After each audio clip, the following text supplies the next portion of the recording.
Chapter 16. More figures on horseback galloped down the sand dune, but instead of cries of distress from the crew, there were cheers. Arthur opened his eyes to see a grey-bearded man wearing a bell-shaped hat with a band of thick fur round the rim, staring down at him. "Be calm," the man said in London. "The way out is to pull your legs to the surface. Don't fight it. Control your breathing. Try to manoeuvre your chest forward." The man's voice was calming, and as Arthur followed what he was told, his legs eased upwards. "That's it. Keep going." As Arthur pushed his chest down, his legs rose, then a little more, until they were almost free. "Now try to monkey crawl your way a little, then we can pull you out." Soon arms grabbed him, and he was back on firm ground, although the gloopy mixture clung to his clothes and his boots felt heavy as lead. Maudie rushed over. "Artie, what are you clanking clogs happened to you?" "I fell." He glared at the bandit from the quicksand, who was being tied up. "King Temur, your time is impeccable," Harriet called as she approached. The man who had helped Arthur gave a nod. Arthur's eyes widened. He'd been saved by a king! He was mesmerised by the elaborate gold embroidery of King Temur's rich red robes. Another man, dressed similarly, jumped from the horse. "King Brightstorm," Harriet said. She clasped his hands and kissed him on both cheeks. "I've told you 100 times, just call me Brightstorm." His smile was the warmest Arthur had seen, snuggled inside his grey pointed beard. Arthur and Maudie had never met a king, let alone two together. They stood there not knowing whether to bow. "Temur is still so serious, I see," Harriet said to Brightstorm, loud enough for the other king to hear, but with a grin on her face. Temur kissed her on each cheek. "One of us must take our kingly duties seriously, or nothing would get done, and the citadel would be chaos." Brightstorm laughed. "Done? Why must something always be done?" "Because rogues like this are always ready to cause imbalance." Temur directed his men in tying up and searching the remaining bandits, while the crew of the Aurora were checked by Dr. Quirk for any injuries. "Did they steal from you, Harriet?" Brightstorm asked. "No, but I think they were after the sky ship." "So this is the fine ship you've been planning for so long," Temur said, raising his eyebrows and giving a nod and smile of approval. "She is unusual looking, but she has a definite charm and interest to her shape." One of Temur's men handed him a pouch. "What's this?" "Enough silver to feed a village for a year." "They seem remarkably rich for bandits, and I believe they are your first continent coins." He passed one to Harriet. Harriet examined them. "Yes, they are. How strange. Perhaps someone did not want you to proceed. Maybe their intentions was personal," said Brightstorm. Arthur looked to Maudie. "Could it be one of the other ships?" "Come to the citadel. You will be quite safe there. We will question them crooks," said Temur. Harriet nodded. "Thank you. We were on our way there, of course." "Now we will see which is faster, your fine ship, the Aurora," Harriet said proudly. "The Aurora, or my beautiful Altan." Brightstorm laughed and mounted the horse beside him. Its coat was shiny as sweet chestnuts, and its mane plaited with gold thread.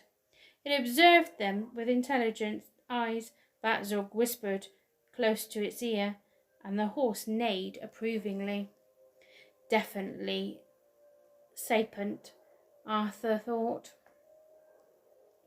After washing Arthur in what little water they could spare, Maudie insisted on cleaning and polishing his arm to a high sheen, while the crew on the Aurora took off again, chasing King Batzorg and King Tamar, who galloped across the diminishing sand dunes, so where green patches gave way to crop fields and then a strange rocky formation rising above the plains.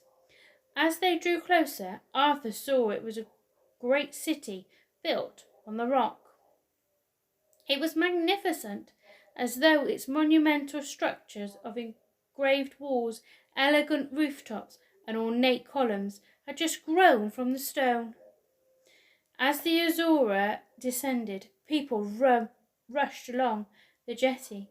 Harriet threw a rope towards them, and soon the ship was anchored and the gangplank lowered. The crew were greeted by crowds dressed in long robes and frocks of crimson red, sunrise gold, sapphire blue, and the green of spring grass.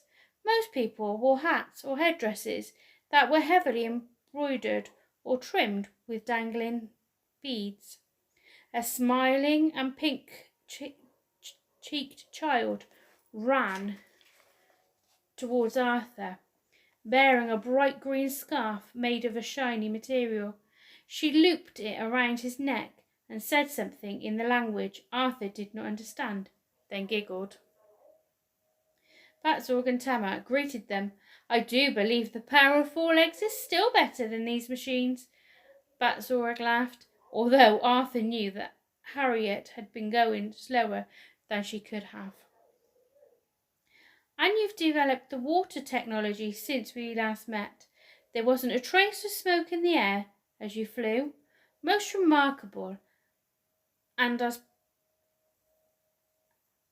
as pitch wasn't on the advanced supply list, we hoped it would be true," said Tamar. "Now, no need for pitch, as she flies like a dream. She was built within my home. It was the best way to keep it a secret.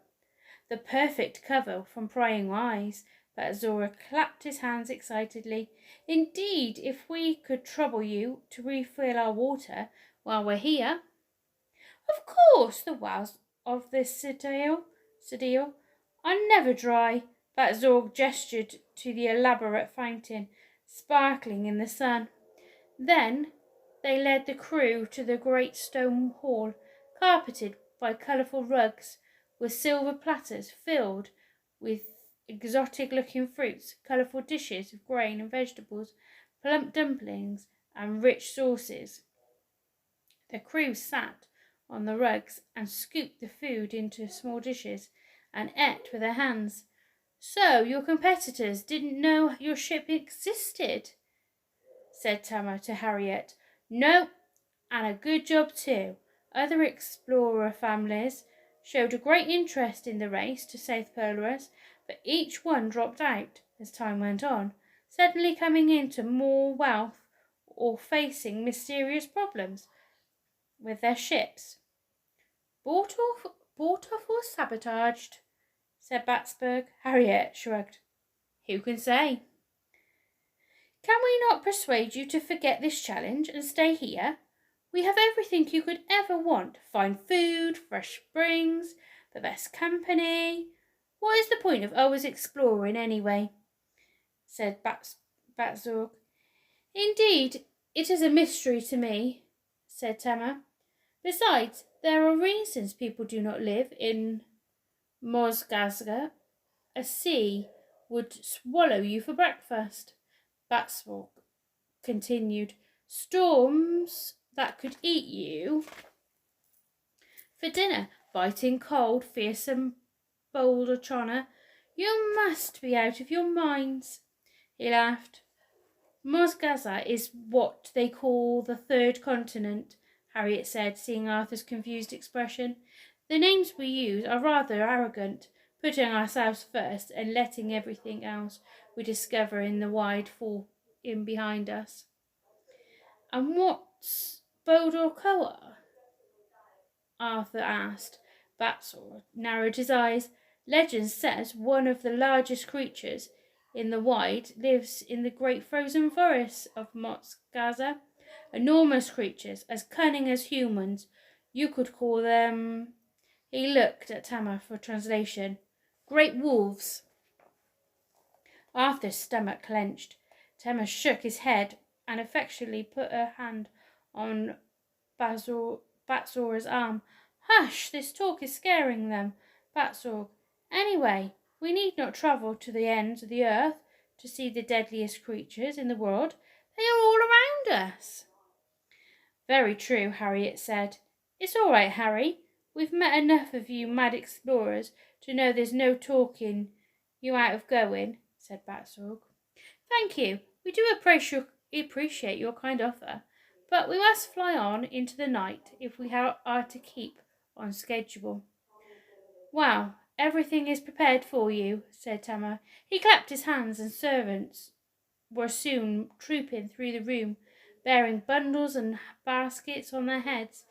In their arms, plush fruits, exotic spices and powders, dried leathery meats, and sweet shriveled fruits. Load the supplies onto the skyship, he ordered. Felicity wiggled her great feet from side to side. Bless my soul, repeatedly. The things we shall cook, Arthur Brightstorm? Brightstorm, you say? Tama inquired fiercely. Arthur froze. He had heard what the Longtown people had reported, even in this distant land. Felicity put a protective arm around him and Maudie. Yes, these are Ernest Brightstorm's children, Harriet said, indicating Maudie too. Tama's frown melted into a warm smile, and both he and Batsorg laughed. And siblings of the sun and moon, I see. More clearly now. You are not covered in sand, Batsorg noticed. He means twins, Harriet said. I call son, Maudie said, looking across and smiling widely at Arthur. You met our father, Arthur said. Indeed, we last saw him on the way south, many moon cycles ago, and once before as a younger man. What a force of warmth and kindness he was, a fine example of the best of the first continent, Tama said. We were sorry to hear of his passing. Batsorg put his hand to Maud's cheek. May I? Don't be afraid. He likes to think he can see the inner person in our second continent, you may say. Pay no mind to it, said Tama. Yet he is remarkably accurate. Harriet nodded. Maudie smiled, and Batsorg shut his eyes. Ah, so much knowledge! He gave an excited giggle. And a creator too. Oh yes, I can see you will go far and push boundaries of technological discovery. He opened his eyes. Such a brain! You are welcome in our citadel any time. He shuffled towards Arthur, who wasn't sure. He wanted everything he felt inside to be exposed. Seeing him flinch back, Tama smiled at Arthur. The boy doesn't want it, Batsorg, he said softly. Batsorg waved him away and put a warm hand on Arthur's cheek. Ah, wild like a bird on the wing, but sad. He was quiet for an uncomfortably long time. Strange. I cannot quite see you yet, but perhaps you must see yourself first, before anyone else can. Arthur felt deflated. Ignore his peculiar ways, Tama said. We all walk our own road. Now you are certain we cannot tempt you to refresh in the kingly quarters, a soft bed for the night? Harriet smiled. We appreciate the offer, but time is against us. This is a race to South Polaris, and even more chimes may count against us. Did the Victorious pass this way? Indeed, not 2 days ago, and another ship, the Firebird, was not far behind. They brought quantities of food, but we'll have to stop off in the southern mines for their pitch. We have all but eradicated pitch from the city with the new water systems in place. They'll pay a hefty sum from those crooks, said Batzorg. Good. That refueling stop will gain us time, Harriet said. Now let me settle our great debt to you for these wonderful supplies. Both Batzorg and Tama raised their hands. No, we will not hear of it. With all that your good parents did for us during the siege, their gravity irrigation system saved our lives. No, really, Harriet tried, but Tama would not let her protest. Think nothing of it, dear friends, he said. Harriet smiled. Well, I have more books for you. Seeing Arthur and Maudie's panicked expression, she added to them, Don't worry, these have been in crates. They're not from the ship's library. Welby, if you could show Batzorg's good people where to find them. Basil clapped his hands together. How exciting! Books are the greatest gift. A guard approached Tama and spoke in his ear. Tama turned to Harriet. The bandits are giving nothing away. We don't have more answers for you at this time, I'm afraid. Harriet nodded, then said her goodbyes. Be careful and make sure you win. For your good crew and for Ernest Brightstorm. Tama made a whirling gesture to the sky and closed his eyes in a moment of thought. Arthur and Maudie turned to leave the hall, but Basil stopped them. Before you go, you must tell me of your silver arm, Arthur. Maudie jumped in. The original arm was eaten by a huge crocodile in the Spice Islands in the west. You should have seen what he did to the crocodile. She gave a knowing nod. Batzorg laughed heartily. I meant, who made this wonderful contraption? Maudie's freckles blushed bright on her cheeks. Oh, it was me. Batzorg nodded, clearly impressed. Why, of course you did. See, I am never wrong. He put his arm around Tama and hugged him close. She could teach the Sidereal ironmongers and engineers a thing or two, don't you think? And so well maintained. Why, the metal shines like a mirror. Maudie smiled proudly. If you ever need work, we would welcome you here. Our universities may not be as grand as Longtown, but in engineering and mathematics you will find no finer teachers. Did you hear that? Maudie looked at Arthur. He nodded and smiled at her. There was the Maudie-shaped hole in the world again, waiting to be filled by his sister. But his wasn't there. He only had the hole inside of him. The void of not knowing what happened to his dad, of not knowing where he fitted in the world anymore. And the way Batzorg had looked at him earlier hadn't helped with his doubt. The crew made their way back to the Aurora, each to their own positions on the ship. A voice suddenly called out, Wait! There's still a load of lemons.